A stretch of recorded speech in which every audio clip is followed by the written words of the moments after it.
Hello बच्चों, कैसे हो आप सब लोग। माय नेम इज मंथन पटेल और आप लोगों का फिर से एक बार स्वागत है मेरे चैनल कैम टीवी पे। बच्चों, सॉलिड स्टेट पढ़ रहे थे। सॉलिड स्टेट के अंदर आयोनिक कंपाउंड पढ़ रहे थे। आयोनिक क्रिस्टल्स के बारे में हम इंफॉर्मेशन ले रहे थे, जिसके अंदर हमने 3 पार्टीशन किए थे। एक बार आपको रिकैप करवा देता हूँ। वो जो आयोनिक कंपाउंड हम पढ़ रहे थे उसके अंदर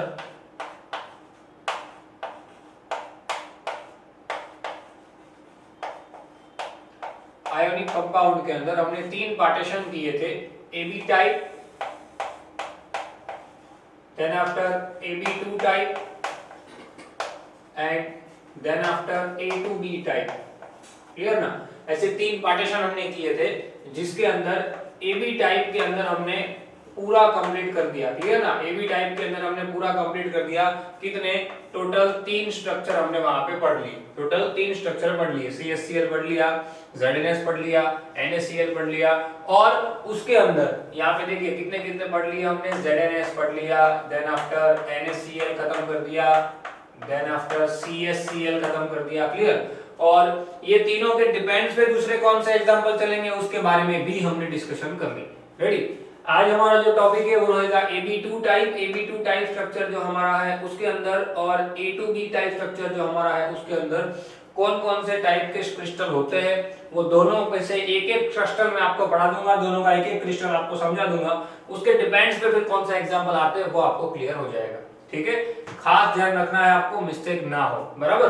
चलिए, AB2 टाइप के अंदर हमें सबसे पहले AB2 टाइप की बात करते हैं, देन आफ्टर A2B की ओर जाएंगे। AB2 टाइप के अंदर हमें पढ़ना है आज CaF2। कौन सा स्ट्रक्चर पढ़ना है? CaF2। रेडी। सो टाइटल लगाइए। कंपाउंड का जो नेम है वो क्या? CaF2। CaF2। रेडी। तो सबसे पहले तो ये AB2 टाइप है। ऐसा क्यों है? तो आपको दिख रहा है AB2 टाइप, क्योंकि जो एटॉमिक रेशियो है वो कितना है? एटॉमिक रेशियो 1:2 है ना। एटॉमिक रेशियो आपको दिख रहा है 1:2। देखिए Ca कितना है? 1, F कितना है? 2। वैसे ही वो कितना हो जाएगा? AB2 टाइप स्ट्रक्चर हो जाएगा। क्लियर। समझ में आई बात? यानी कि 1:2 एटॉमिक स्ट्रक्चर, माफ कीजिए, एटॉमिक रेशियो होने के कारण ये क्या हो जाएगा? CaF2। ओके। चलिए, अब इसमें से आने वाले क्वेश्चंस की ओर जाते हैं। तो सबसे पहले बात आती है कि ये कौन से टाइप का पैकिंग करता है। सबसे पहला ही मेन रहता है वो। क्लियर। तो वो आपको खास याद रखना है क्या, कि ये जो है वो पैकिंग बनाता है कौन सी? FCC। कौन सी पैकिंग बनाता है? FCC। क्लियर। बस पूरे हर एक क्रिस्टल के अंदर मैंने आपको यही चीज याद रखवाई थी। हमने ZNS चाहे पढ़ा, चाहे NaCl पढ़ा, चाहे CHCl पढ़ा, मैंने आपको एक बात एक्सेप्ट करने को कहा क्या, कि इनके जो स्ट्रक्चर होते हैं वो कौन से होते हैं जो एक्सपेरिमेंटली हमें मालूम पड़ा है। और वो जैसे इसकी बात करें भाई CaF2 के लिए हमारे पास एक्सपेरिमेंटली जो एक्सेप्ट किया गया है वैसा स्ट्रक्चर कौन सा है? मेरे पास FCC। क्लियर ना। तो ध्यान रखिए FCC स्ट्रक्चर है और CaF2 है। तो CaF2 इन सबसे अलग क्यों है, पहले तो उसकी बात कर लेते हैं। CaF2 के अंदर हमें सबसे पहले तो ध्यान देना है, सबसे पहला क्वेश्चन जो है उसके बारे में डिस्कस करूं मैं। तो फर्स्ट नंबर कि भाई CaF2 के अंदर कैटायन और एनायन होते कौन है? Clear. Cation and anion. Clear. क्योंकि उसके डिपेंड्स पे ही हम पैकिंग और वॉइड का कैलकुलेशन करेंगे। कैटायन यहाँ पे मेरे पास है Ca+2 और एनायन मेरे पास है F-1। क्लियर ना। समझ में आई बात? Ca+2 एंड F-1, ये दोनों मेरे पास कैटायन और एनायन है। क्लियर। Ca+2 and F-1। अब ये दोनों के डिपेंड्स पे अलग अलग टाइप के कौन से क्वेश्चंस आते हैं उसकी हम बात कर ले। देखिए, जनरली एक बात इसको नोट डाउन कीजिए यहाँ पे। जनरली केसेस के अंदर हमने, जनरली नहीं, अब तक हमने जितने पढ़े वो हर एक केसेस के अंदर हमने क्या किया। फॉर एग्जांपल इसकी हम बात करें तो ये तीनों तीन के अंदर हमने क्या किया था, हम उसके अंदर एनायन जो थे, एनायन को हम क्या करवाते थे? पैकिंग करवाते थे। क्लियर ना। एनायन को क्या करवाते थे? पैकिंग करवाते थे। और कैटायन जो था, कैटायन वो कहाँ? वॉइड में जाता था। क्लियर ना। कैटायन कहाँ जाता था? वॉइड में जाता था। पर यहाँ पे ऐसा होगा नहीं। क्यों? क्योंकि CaF2 जो है वो एक एक्सेप्शनल केसेस है। क्यों एक्सेप्शनल केस क्यों है? मैं आपको पहले वो एक्सेप्शन भी क्यों है वो आपको समझाता हूँ। यहाँ पे एक्चुअल में एक्सेप्शन क्या है, यहाँ पे उल्टा हो जाता है। यहाँ पे जो कैटायन है, कैटायन वो हमारा पैकिंग करता है। कैटायन जो है यानी कि पॉजिटिव पार्ट जो है वो क्या करता है, पैकिंग करता है। पॉजिटिव पार्ट क्या करता है, पैकिंग करता है। और नेगेटिव पार्ट उसके बारे में बाद में डिस्कस करते हैं, पर फिलहाल बता दूं नेगेटिव पार्ट जो हमारा है वो नेगेटिव पार्ट हमारा क्या करेगा, वॉइड की ओर जाएगा। कौन से वॉइड होते हैं उसके बारे में भी हम डिस्कशन करते हैं। क्या कैटायन, सबसे पहले कैटायन की पहले बात खत्म कर देते हैं। कैटायन जो है वो क्या करता है, यहाँ पे पैकिंग करता है। वैसा क्यों, जनरली केस में आप सोच रहे होंगे कि सर Ca+2 कैटायन है, इलेक्ट्रॉन रिलीज कर रहा है, वो छोटा हो जाएगा तो बड़ा कैसे हुआ, पैकिंग करने वाले एटम बड़े होते हैं। देखा ना आपने ये चीज सीख ली कि भाई ऐसे जो एटम होते हैं ऐसे हम एटम को अरेंज करते हैं। क्लियर, तो अरेंज करने के बाद हमें ये सेंटर में जो पॉइंट मिलते हैं वो हम जनरली ये तीनों केस के अंदर हम क्या करते हैं, जनरली ऐसे करते थे। ये नेगेटिव था, ये पॉजिटिव था, बराबर। उसमें एक केस एक्सेप्शन था, इसमें दोनों सेम थे ZnS के अंदर। बट कैटायन यहाँ पे पैकिंग करता है, उसके पीछे का रीजन क्या है कि सामने जो एनायन है फ्लोरीन, वो भी सबसे छोटा एटम है। क्लियर, फ्लोरीन जो है वो भी क्या है, सबसे छोटा एटम है। As compare to Ca+2, F- जो आयन है वो क्या रहता है, छोटा रहता है। हालांकि Ca+2 भी छोटा होना चाहिए, नेगेटिव है इसलिए बड़ा होना चाहिए। आपने पढ़ा है वो रेशियो का जो ट्रेंड होता है, ट्रेंड पीरियोडिक टेबल में आप पढ़ के आए 10th में भी, कि भाई नेगेटिव आयन जो होते हैं वो जनरली केसेस के अंदर बड़े होते हैं, क्योंकि ये तो लूज करके क्या करते हैं, इलेक्ट्रॉन गवा देते हैं, मतलब ये छोटे हो जाते हैं। पर इन दोनों की अगर स्पेशली कंपैरिजन हम करें तो इसके अंदर, इन दोनों के अंदर कैटायन जो है वो क्या रहता है, पैकिंग करता है। एक्सेप्शन है, ध्यान रखना खास, इसलिए मैं मेंशन करवा रहा हूं। क्लियर, एक्सेप्शन क्यों है वो भी मैंने समझा दिया। उनकी जो एटॉमिक रेडियस होती है, आयोनिक रेडियस माफ कीजिए, वो आयोनिक रेडियस का जो रेशियो होता है वो अप्रोक्सीमेटली सेम। अप्रोक्सीमेटली सेम का मतलब क्या है कि यहाँ पे आप एक चीज कह सकते हो कि यहाँ पे जो कैटायन है, कैटायन उसकी जो रेडियस है वो थोड़ी बड़ी रहती है as compare to F-1। Ready, चलिए। सो कैटायन जो है वो पैकिंग करता है, और दूसरा हमारे पास जो एनायन है वो क्या करेगा, वो वॉइड में जाएगा। क्लियर, चलिए वो वॉइड में जो जाएगा उसकी डिस्कशन बाद में करते हैं। उससे पहले मैं कैटायन की बात कर दूं आपको। कैटायन जो है वो पैकिंग करेगा, तो हमारे पास कैटायन है कौन एक्चुअल में, कैटायन मेरे पास कौन है, Ca+2। कौन है मेरे पास, Ca+2। Ca+2 मेरे पास कैटायन है, समझना बराबर, अच्छी तरीके से समझना। तो वो क्या करेगा, पैकिंग करेगा। पैकिंग करेगा तो एब्सिस स्ट्रक्चर के अंदर पैकिंग करने के लिए मेरे पास दो मोड होते हैं, फेज, सेंटर, क्यूबिक। एक तो होता है कॉर्नर, ये चीज तो मैंने आपको पैकिंग एफिशिएंसी में पढ़ा दी। क्लियर, जो बच्चों ने लाइन में और सीक्वेंस में सारे वीडियो देखा है उनको ये सारी बातें पता चली जा रही होगी सर ऐसा क्यों लिख रहा है। एफसीसी के अंदर एक तो होता है पैकिंग कॉर्नर में, और एक होता है फेज के सेंटर में। क्लियर ना, एक काम होता है फेज के सेंटर में। तो कॉर्नर को आप कैलकुलेट कर चुके हो कई सारी बार, रेडी। अब बार बार करवाने की तो कोई जरूरत है ही नहीं, क्योंकि सेंटर के कॉर्नर के ऊपर 8 एटम होते हैं, पता है। क्लियर, और हर एक का 8वां पार्ट हमारे एक यूनिट सेल के अंदर होता है, तो टोटल मिला कितना हो गया, 1 एटम। फेज सेंटर में टोटल 6 एटम होते हैं, और हर एक फेज में आधा आधा एटम अंदर की साइड रहता है, हम उसको क्या कहते हैं, 3। मतलब कि कैटायन कितने हो गए, नंबर ऑफ Ca+2 आयन, और number of cations per unit cell, per unit cell कितने हो गए, पर यूनिट सेल हो गए 4। क्लियर, इस बात को ध्यान रखना है खास। ये सारे क्वेश्चंस है जो एरो लगा के मैं करवा रहा हूँ, वो सारे क्वेश्चंस है एक टाइप के। उस टाइप के क्वेश्चंस आपको किसी भी क्रिस्टल के लिए पूछ सकते हैं, बस आपको सोचना है कि सर ने इसके लिए क्या क्या सिखाया हुआ था। ठीक है ना, चलिए। सो कैटायन जो है वो पैकिंग करेगा, अगर वो पैकिंग करेगा तो दो जगह पे पैकिंग जाएगी उसकी। क्लियर ना, एक नॉर्मल सी फिगर में आपको समझाता हूं, एनायन समझाने के बाद फिगर समझते हैं। क्लियर, जो कॉर्नर पे रहेगा और फेस सेंटर पे रहेगा, 1 और 3 तो हमने पढ़ लिया है। चलिए अब इसी के अंदर थोड़ा और आगे बढ़ते हैं, कैटायन के अंदर ही, उसके बाद हम एनायन की ओर जाते हैं। कैटायन के अंदर कोऑर्डिनेशन नंबर क्या होता है, कैटायन के अंदर जो कोऑर्डिनेशन नंबर है वो क्या रहता है। कोऑर्डिनेशन नंबर का आपको मैंने सीधा मतलब क्या समझाया था, नियरेस्ट नेबरिंग एटम, क्या समझाया था, नियरेस्ट नेबरिंग एटम। क्लियर, तो यहाँ पे आपको एक चीज समझ जानी है कि भाई ये खुद पॉजिटिव आयन है, तो पॉजिटिव आयन के आसपास जो नेबरिंग एटम है वो तो नेगेटिव ही होंगे, बराबर। यहाँ पे भी कुछ बच्चों को डाउट रहता है कि सर पॉजिटिव आयन है तो पॉजिटिव के आसपास तो जितने एटम है वो सारे कितने हैं, नहीं, पॉजिटिव आयन है तो पॉजिटिव के आसपास तो नेगेटिव आयन को ही कैलकुलेट करना पड़ेगा ना, क्योंकि नियरेस्ट नेबरिंग एटम के साथ मैंने आपको एक वर्ड लिखवाया था, टचिंग एटम। याद करवाइए, याद कीजिए, सॉरी क्या, टचिंग एटम मतलब जो उसको टच करता है। पॉजिटिव को टच नेगेटिव भी कर सकता है ना, पॉजिटिव पॉजिटिव तो कभी टच कर ही नहीं पाएंगे क्योंकि वो सेम है, रिपल करेंगे। नेगेटिव नेगेटिव भी टच नहीं कर पाएंगे। तो पॉजिटिव जो पार्ट है वो पॉजिटिव पार्ट और नेगेटिव पार्ट एक दूसरे को टच करेंगे, यानी कि कोऑर्डिनेशन नंबर मतलब क्या होगा, नियरेस्ट नेबरिंग एटम। अगर पॉजिटिव है तो पॉजिटिव के आसपास नेगेटिव कितने हैं, और नेगेटिव है तो नेगेटिव के आसपास पॉजिटिव कितने हैं। फिलहाल हम Ca+2 की बात करते हैं, तो मैं यहाँ पे वो क्यूब ड्रॉ करता हूँ, आपको सब कुछ क्लियर हो जाएगा। देखिए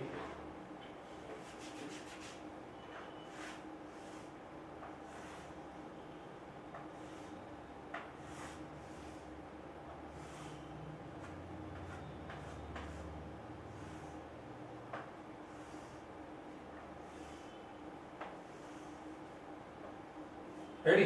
अब यहाँ पे हमने क्या डिस्कशन कर लिया भाई, पहले यहाँ से जाते हैं। कैटायन जो होता है पैकिंग करता है क्या कहाँ पे होता है, कॉर्नर पे होता है।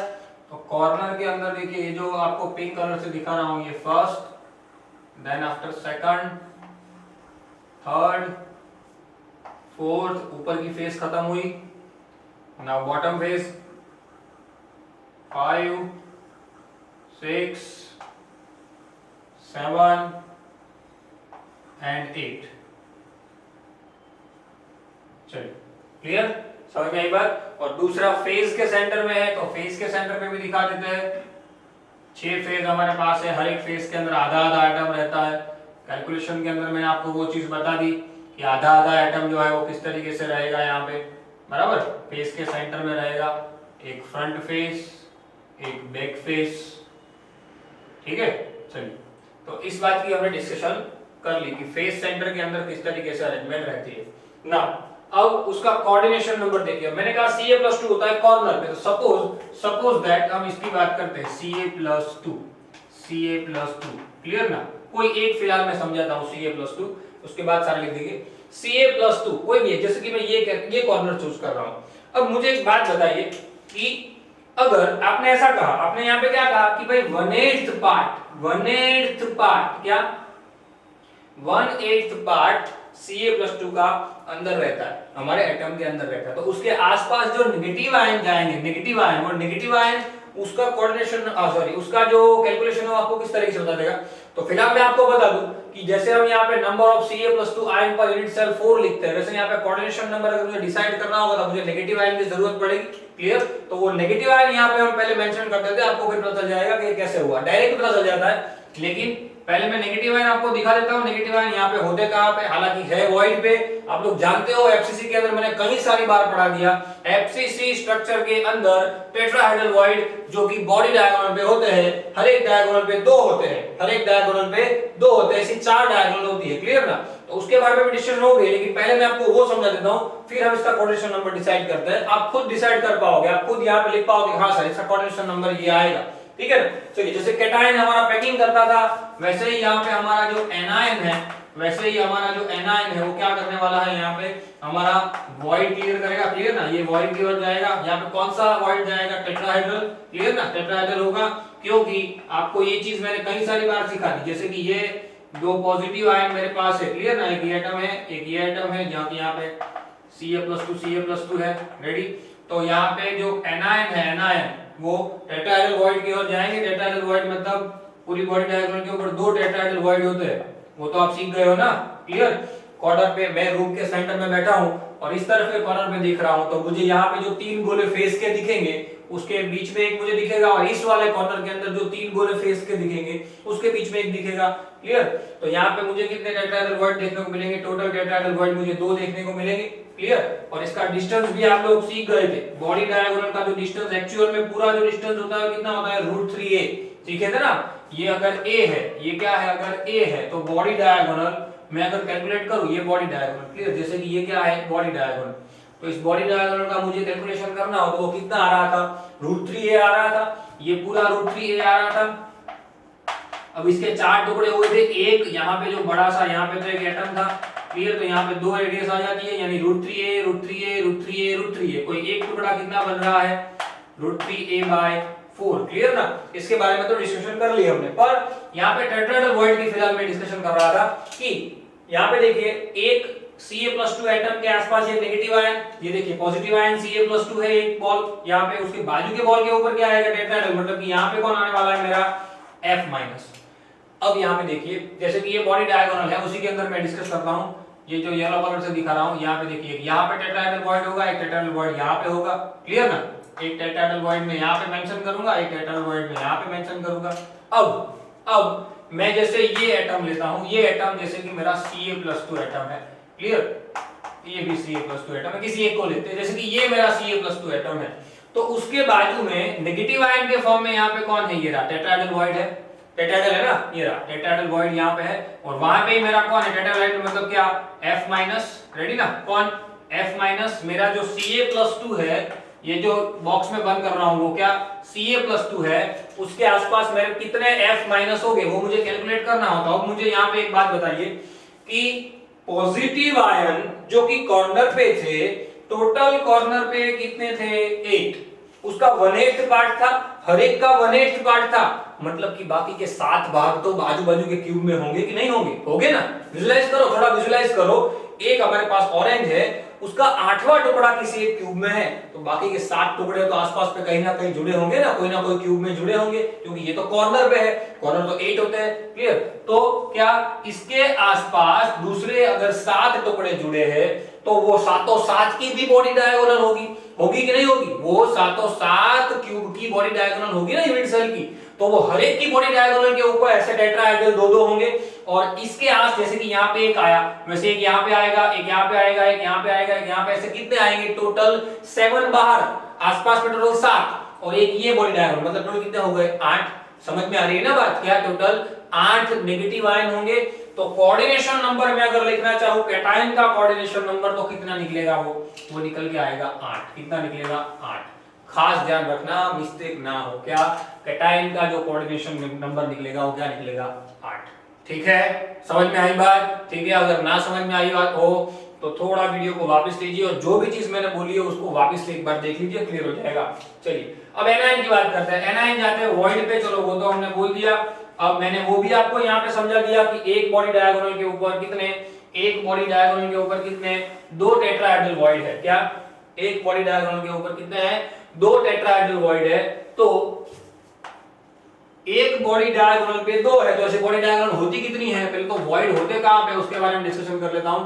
वॉइड आपको मिलते हैं कहां पे, बॉडी डायगोनल पे, क्लियर ना। तो बॉडी डायगोनल पे अगर मिलते हैं तो बॉडी डायगोनल टोटल कितनी होती है मेरे पास, 4, हर एक पे कितना रहता है, 2, तो टोटल कितना हो जाएगा, 8, क्लियर ना। सो नंबर ऑफ, यहाँ पे और क्वेश्चन निकल के आता है, जैसे यहाँ पे क्या निकला था, number of Ca+2 ion per unit cell कितना है, 4, तो कोऑर्डिनेशन नंबर कितना आया, 8। तो वैसे ही यहां पे मैं लिखना चाहूं number of F-1 ion, number of F-1 ion per unit cell कितने होंगे, सीधी बात है, जैसे यहां दिख रहा है कितना है बॉडी डायगोनल, 8, क्लियर, समझ में आई बात। क्या नंबर ऑफ, देखो एक नेगेटिव आयन, ये दूसरा नेगेटिव आयन, एक बॉडी डायगोनल पे 2 नेगेटिव आयन, वैसे ही पूरे यूनिट सेल के अंदर कितने बॉडी डायगोनल होते हैं, टोटल बॉडी डायगोनल होते हैं कितने, 4, 4 2 8, simple, ready. So F-2 ion per unit cell कितने होंगे मेरे पास, 8, पर यूनिट सेल F-2 आयन कितने होंगे, 8। अब जैसे एनायन के अंदर, वॉइड के अंदर हमने यूनिट सेल देखे, तो इसका कोऑर्डिनेशन नंबर भी हमें चेक करना पड़ता है, तो वो भी चेक कर लेते हैं भाई, कोऑर्डिनेशन नंबर तो क्या होता है, कोऑर्डिनेशन नंबर का डेफिनेशन भी मैंने आपको समझा दिया, nearest neighbouring atom with opposite charge, चलो एक ऐड कर देते हैं क्या, विद ऑपोजिट चार्ज। तो यहां पे देखिए जैसे कि Ca+2 के आसपास हमने F-1 गिना, वैसे ही यहाँ पे F-1 के आसपास Ca+2 गिनेंगे कि नहीं गिनेंगे ना, सही है कि नहीं। तो मुझे एक बात बताइए कि number of F-2 ion per unit cell 8 है, कितने हैं पर यूनिट सेल, 8, तो उनके आसपास में अगर Ca+2 गिनना चाहो तो Ca+2 कितने होंगे, सीधी सी बात है। मैं ये जो मेरा F- है, अब मैं नीचे की साइड दिखा रहा हूं, अब देखिए ये जो है वो F- है, बॉक्स में बंद कर रहा हूं, क्लियर। अब उसके आसपास मुझे टोटल Ca+2 गिनने हो, टोटल Ca+2 जो कि बॉडी डायगोनल पे है, समझना क्या है, जो कि बॉडी डायगोनल के ऊपर है, उसके आसपास मुझे अगर देखने हो तो कितने Ca+2 देखने को मिलेंगे।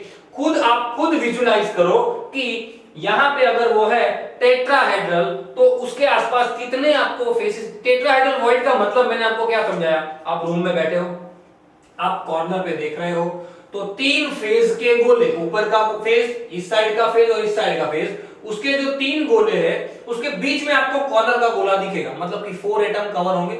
अब ये भाई टेट्राहेड्रल पे जो भी बच्चे प्रॉपर पढ़ रहे हैं उनको पता चल ही जाता है कि टेट्राहेड्रल वॉइड मतलब कि वो 4 एटम से घिरा हुआ है। अगर वो 4 एटम से घिरा है तो वो खुद अगर एक डायगोनल के ऊपर है तो उसका कोऑर्डिनेशन नंबर 4 ही आएगा, सीधी सी बात है। लेकिन मैं आपको कॉमनली समझाऊं कि विजुलाइज करके समझाऊं कि जैसे मैं यहां से देख रहा हूं, मैं खुद एक ऐसा कंपाउंड हूं जो कि जैसे माफ कीजिए आयन हूं जो कि F- है, मैं F- हूं, तो मैं कितने एटम से घिरा हुआ हूं, तो मैं खुद टेट्राहेड्रल वॉइड के ऊपर हूं, तो मेरे आसपास कितने एटम है, कितने एटम मेरे पास 4 ही होंगे ना। मैं टेट्राहेड्रल से अगर कवर हूं तो 3 गोले तो मेरे आसपास फेस के हैं और एक गोला मेरे पास कॉर्नर का है।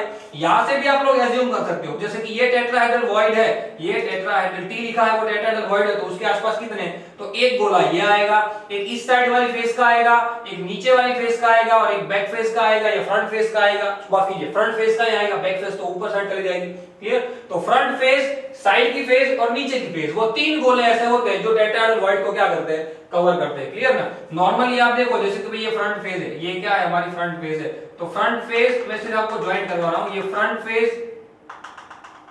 ये कॉर्नर, ये ज्वाइन।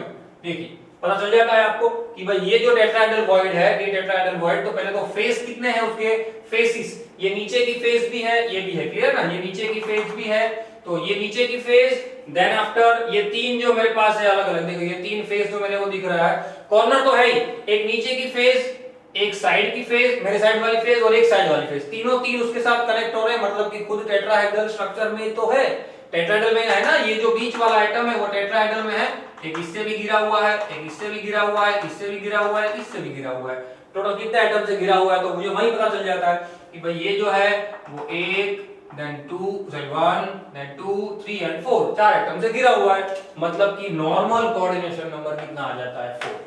सिंपल, समझ में आई बात? क्लियर?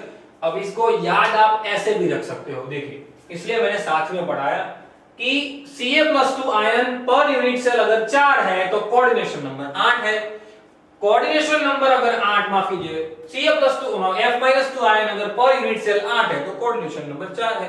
पर यूनिट सेल एटम अगर 4 है तो सामने उसका कोऑर्डिनेशन नंबर क्या बन जाता है, उसका उल्टा अपोजिट हो जाता है। एक 4 है तो एक 8 हो जाएगा, एक 8 है तो 4 हो जाएगा। क्लियर ना? इस बात को ध्यान रखना है, खास मिस्टेक ना हो। रेडी? तो यहाँ पे हमने इतनी डिस्कशन कर ली। अब इसके ऊपर से एक और चीज की भाई जैसे हमने वो तो कैलकुलेट कर दिया, वो तो हमने आपको बता दिया कि कैटायन पर यूनिट सेल कितने हैं, क्या कैटायन पर यूनिट सेल कितने हैं, then after anion per unit cell कितने हैं। तो पूरी अगर मैं डिस्कशन करूं पूरी कि भाई CaF2 के अंदर CaF2 पर यूनिट सेल कितने होंगे, ये बहुत ही ज्यादा इंपॉर्टेंट है, बहुत ज्यादा काम का है। CaF2 पर यूनिट सेल बहुत ही ज्यादा काम का है, इस बात को ध्यान रखिएगा खास। क्लियर? पर यूनिट सेल CaF2, इसका आंसर कमेंट सेक्शन में लिखिए आप लोग। आप खुद पहले तो सोचिए CaF2 पर यूनिट सेल कितना, मैं आपको सिर्फ कॉमन हिंट देता हूं। Ca जो है वो पर यूनिट सेल 4 है और F- है वो पर यूनिट सेल 8 है, तो पूरा CaF2 पर यूनिट सेल कितना होगा, कमेंट सेक्शन में लिखिए आंसर। खुद पहले तो सोचिए, विजुलाइज करिए। एक हिंट मैं आपको बताता हूं, नॉर्मल ये जो स्ट्रक्चर है CaF2 उसका जो एटॉमिक रेशियो है वो कितना है, 1:2 इसका हमें यूज करना है और आपको कैलकुलेट करना है। ठीक है, चलिए लिख दिया। मैं आपको बताता हूं, देखिए CaF2 का मतलब क्या, एक Ca और 2 F, ऐसा नॉर्मली आपको सिर्फ समझाओ तो एक Ca और 2 F। क्लियर ना? एक Ca और 2 F है कि नहीं है कि नहीं है? तो एक Ca है और ये दोनों मिलके टोटल कितना है, एक, यानी एक ऐसी 2 की पेयर है और ये 1 की पेयर है। रेडी ना? ये 1:2 है, एक 2 की पेयर है और एक 1 की पेयर है। और ऐसे मुझे कितने बनाने पड़ेंगे, तो मेरे पास Ca तो कितने हैं, 4 है, Ca मेरे पास कितने हैं, 4, तो Ca मेरे कितने खर्च हो जाएंगे, 4। अगर मेरे 4 Ca खर्च होंगे तो मेरा F कितना खर्च होगा, मेरे F कितने खर्च हो जाएंगे, 8। यानी यही तो बात है, Ca कितने हैं पर यूनिट सेल 4 और F कितने हैं पर यूनिट सेल 8। तो मैंने कितना यूज किया, टोटल 4, और ये कितना यूज किया, 8, तो दोनों मिलाकर कितनी ऐसी पैर कितनी बनी, 4। क्लियर ना? So number of unit cell, sorry CaF2 per unit cell कितने निकल के आए मेरे पास 4। तो ये मोस्ट आईएमपी है, इस बात को ध्यान रखना खास बच्चों, आपको सोचना है, ये सोचना है थोड़ा, क्योंकि ये जो रेशियो है वो रेशियो के डिपेंडेंसी पे हमें आगे बढ़ते जाना है। क्लियर? ये रेशियो जो है वो रेशियो के ऊपर ही सब कुछ बातें होगी, इस बात का ध्यान रखना खास। क्लियर? चलिए अब आखिरी इसका जो सेशन है वो जैसे कि ऐसे कौन से दूसरे एग्जांपल हैं जिसको लिए मैं क्या कर सकता हूं, ऐसे कंपाउंड, माफ कीजिए, कौन से ऐसे कंपाउंड है जिसके लिए मैं ये सारा स्ट्रक्चर जो भी यहाँ पे ड्रॉ किया है सारी बातें उनके लिए भी मैं क्या कर सकता हूँ, अप्लाई कर सकता हूँ। क्लियर? तो जैसे मेरे पास CaF2 है, वैसे मैं लिख सकता हूँ CdF2 कैडमियम फ्लोराइड। क्लियर? मैं लिख सकता हूँ SrF2। क्लियर? एक ये मेरे पास दूसरा ये CaF2 तो है ही। क्लियर? तो ऐसे स्ट्रक्चर है जिस स्ट्रक्चर के अंदर आप ये सारी बातें इंप्लीमेंट में ला सकते हो। समझ में आई बात? फिर से एक बार सारी चीजें समझा देता हूं। क्या क्या किया हमने? सबसे पहले तो एक्सेप्शनल केस है, उसका एटॉमिक रेशियो Ab2 टाइप मतलब कि 1:2 पार्ट है। अगर वो 1:2 पार्ट है तो पैकिंग कितना होगा उसका? FCC। अगर FCC पैकिंग है तो कॉर्नर पे और फेस पे दिखेगा पैकिंग, और वॉइड दिखेगा टेट्राहेड्रल, जो कि होता है बॉडी डायगोनल पे। चलो एक बात यहाँ पे मैं मेंशन कर देता हूँ, जो आपको कंफ्यूजन ना रहे, ये होता कहाँ पे एक्चुअल में? ये होता है बॉडी डायगोनल। क्या पे होता है? बॉडी डायगोनल के ऊपर। रेडी? हालांकि मैंने लिखा है, देखिए यहाँ पे वॉइड जो रहता है वो कहाँ पे रहता है? बॉडी डायगोनल पे। क्लियर?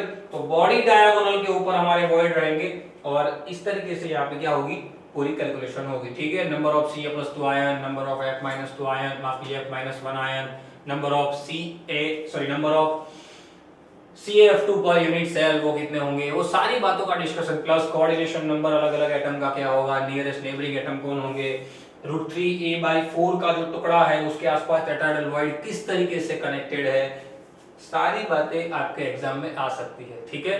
फटाफट से स्क्रीनशॉट लीजिए, उसके बाद A to B type structure खत्म करते हैं। ले लीजिए स्क्रीनशॉट। चलिए बच्चों, CaF2 हमने पढ़ लिया जो कि Ab2 टाइप स्ट्रक्चर था। अब A to B type structure जो है मैं आपको इसी के अंदर समझाऊंगा, क्योंकि कंपेराइज कर रहे हैं आपको। A to B exact opposite है किससे? Ab2 से। क्लियर? इस बात का ध्यान रखिएगा खास। एक और बात जो आपको कहना भूल गया यहाँ पे मैं, कि ये जो स्ट्रक्चर होते हैं आयोनिक कंपाउंड के अंदर CaF2 टाइप के स्ट्रक्चर, वो होते हैं फ्लोराइड। क्या होता है? Fluoride structure. क्या कहे जाते हैं ये सब के सब? Fluoride structure. Clear? Fluoride structure. Same अब जो हम पढ़ने वाले हैं वो आएगा एंटी फ्लोराइड स्ट्रक्चर। क्या आएगा? Anti fluoride structure. अब देखिएगा कि ये कंपेराइज करवा रहा हूं, यहाँ पे हम Ab2 टाइप पढ़ गए, अब हम पढ़ने वाले हैं A to B टाइप। साथ में लिखते जाइएगा, सारी बात समझ में आ जाएगी। क्या? A to B टाइप, उसका एग्जांपल हमारे पास है Na2O। कौन सा एग्जांपल है मेरे पास? Na2O। क्लियर? रेडी?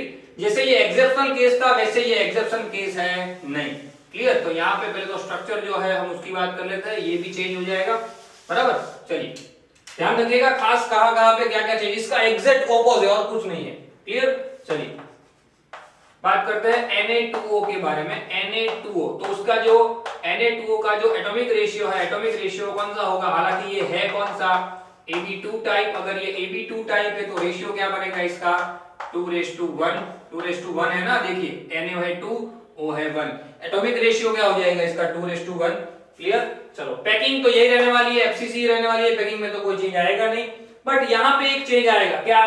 कि जो कैटायन और एनायन जो है, यहाँ ये तो एक्सेप्शनल केस था हमारा, जो फिलहाल हमने पढ़ा CaF2 वो तो एक्सेप्शनल केस था, लेकिन यहाँ पे क्या आएगा? देखिए कैटायन जो है वो Ca+2, एनायन F-2 है, वो चेंज हो जाएगा।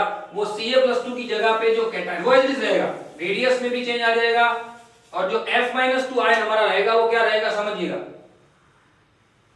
चलिए कैटायन हमारे पास पॉजिटिव आयन कौन सा है यहाँ पे? Na+, नेगेटिव आयन कौन सा है मेरे पास? O-2। अब वो तो एक्सेप्शन केस था, इसीलिए वहां पे कैटायन, बस यही ऑपोजिट है, वो एक्सेप्शन केस था इसलिए वहां पे कैटायन सब बात कर रहा था पैकिंग की। अब यहाँ पे तो एनायन ही बात करेगा जनरली, क्योंकि ये तो बड़ा ही है। क्लियर? O-2 है। रेडी? तो एनायन जो है O-2, यहाँ पे कैटायन की जगह पे कौन आ जाएगा? एनायन। रेडी? समझ में आई बात? क्या हो जाएगा? कैटायन की जगह पे कौन आ जाएगा? एनायन। और एनायन क्या करेगा? हमारी पैकिंग करेगा। क्या करेगा? एनायन हमारी पैकिंग करेगा। Ca+2 की जगह पे हमारा एनायन आ जाएगा। कौन सा एनायन है हमारे पास? O-2।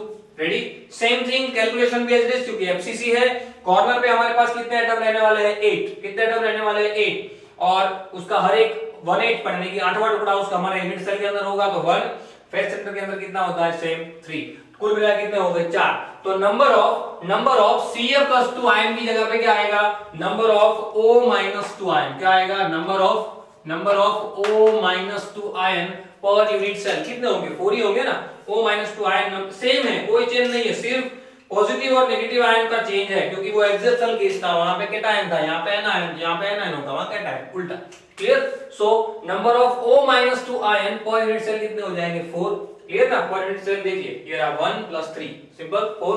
नाउ कोऑर्डिनेशन नंबर समझने के लिए आपको एक चीज जरूरत पड़ेगी। अब यहाँ पे स्ट्रक्चर में देख लीजिए, ऐसा ही क्यूब है और हमारे पास क्यूब के अंदर जो चेंज है वो क्या है, ये जो कॉर्नर पे आपको जो पॉजिटिव आयन दिख रहा है, वो पॉजिटिव आयन की जगह पे कौन आएगा, नेगेटिव आयन। क्लियर ना, क्योंकि हमारा जो स्ट्रक्चर है उस स्ट्रक्चर के अंदर किसको पैकिंग करवा रहे हैं, नेगेटिव आयन को पैक करवा रहे हैं, मतलब कि यहाँ पे हमारा जो कॉर्नर है और फेज है वहां पे कौन आएगा, O-2 आयन आएंगे। क्लियर। और वो हर एक जगह पे है, और वो O-2 आयन आएंगे कहां पे, हमारे पॉजिटिव पार्ट पे।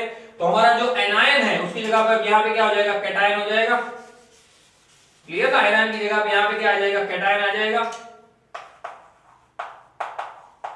कैटायन आ जाएगा जो कि वॉइड पे जाएगा। क्लियर। और जो कि होता है बॉडी डायग्राम पे, वो तो मैं आपको सिखा दिया मैंने आपको, सेम यही चीज, कोई चेंज नहीं, सिर्फ यहाँ पे जो एंड पे पॉजिटिव आयन थे वहां पे एंड पे कौन हो जाएगा, एंड पे आ जाएगा नेगेटिव आयन, और टेट्राहेड्रल वॉइड पे जो नेगेटिव आयन है वो कहां पे, वो कौन हो जाएंगे, पॉजिटिव आयन, यानी कि Na+।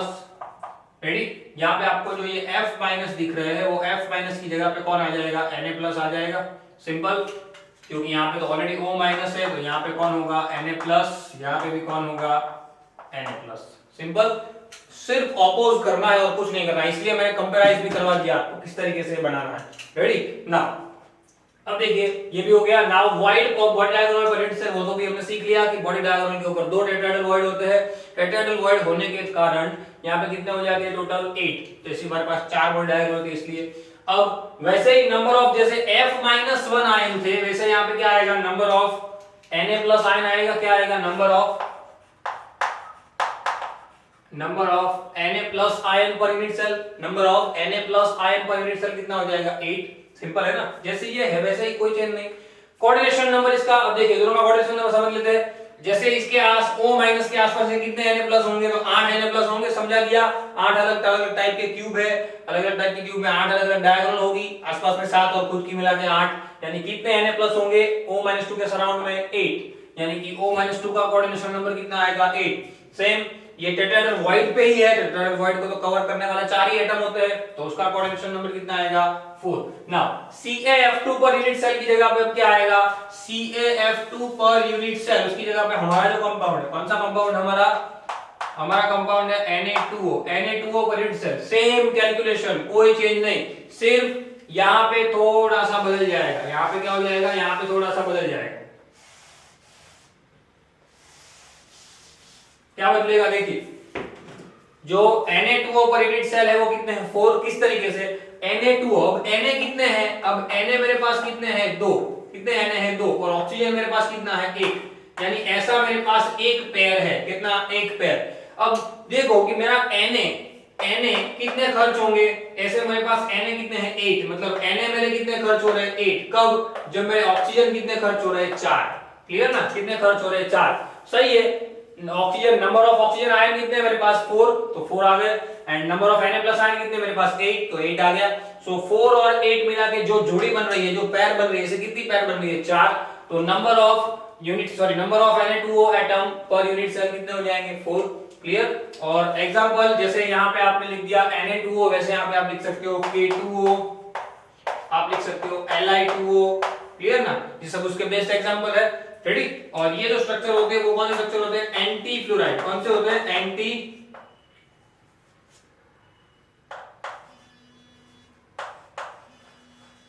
फ्लोराइड। कौन से स्ट्रक्चर होते हैं, वो एंटी फ्लोराइड। समझ में आई बात, रेडी। याद रखिएगा, खास मिस्टेक ना हो, कौन से स्ट्रक्चर होते हैं, एंटी फ्लोराइड। ये सब के सब कौन से होते हैं, एंटी फ्लोराइड, और इसके आगे जो आपको लिखा था वो कौन से होते हैं, सब के सब fluoride.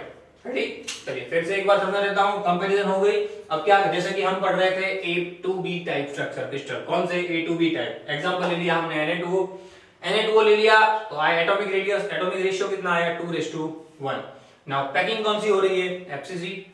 Cation anion as it is Na+ और O- एनायन हमारी पैकिंग करेगा। ये सारी बात तो पढ़ ली। एफसीसी के अंदर कॉर्नर और फेस दोनों हमारा क्या करता है, पैकिंग करता है। नंबर ऑफ ऑक्सीजन आयन कितने हैं, 4, तो उसका कोऑर्डिनेशन नंबर 8। यहाँ पे भी ऑपोज स्ट्रक्चर हमने समझ लिया किस तरीके से। सेम कैटायन अगर मेरे पास वॉइड पे जा रहा है तो कितने हैं, 8, तो उसका कोऑर्डिनेशन नंबर हो जाएगा 4। टोटल पर यूनिट सेल कितने होंगे, Na2O4, और किस तरीके से वो भी यहाँ पे मेंशन कर दिया, उसके एग्जांपल भी मैंने मेंशन कर दिए। क्लियर। तो यहाँ पे बच्चों हमने अलग अलग टाइप के बहुत से स्ट्रक्चर पढ़ लिए आखिरी 2 सेशन के अंदर। वहां पे हमने AB स्ट्रक्चर पढ़ा, AB2 टाइप स्ट्रक्चर पढ़ा, A2B टाइप स्ट्रक्चर पढ़ा। ये हर एक टाइप के स्ट्रक्चर के अंदर कौन कौन से क्वेश्चन निकल सकते हैं एमसीक्यू के अंदर, वो भी हमने पढ़ लिए। ठीक है, खास ध्यान रखिएगा, यहाँ पे आज के सेशन के अंत तक हमने जितना भी विजुअलाइजेशन या जितना भी विजुअलाइज करना था आपको, जितना भी आप प्रैक्टिकल सोच रहे थे, वो सब यहाँ पे खत्म होगा। अब पूरा थ्योरेटिकल सेशन रहेगा। अब जो चैप्टर बाकी है, 20% चैप्टर बाकी है, वो सिर्फ और सिर्फ थ्योरी के रिगार्डिंग रहेगा। ठीक है ना, आपको ध्यान रखना है, खास मिस्टेक ना हो। ठीक है, मिलते हैं अगले लेक्चर के अंदर। Till then, thanks a lot.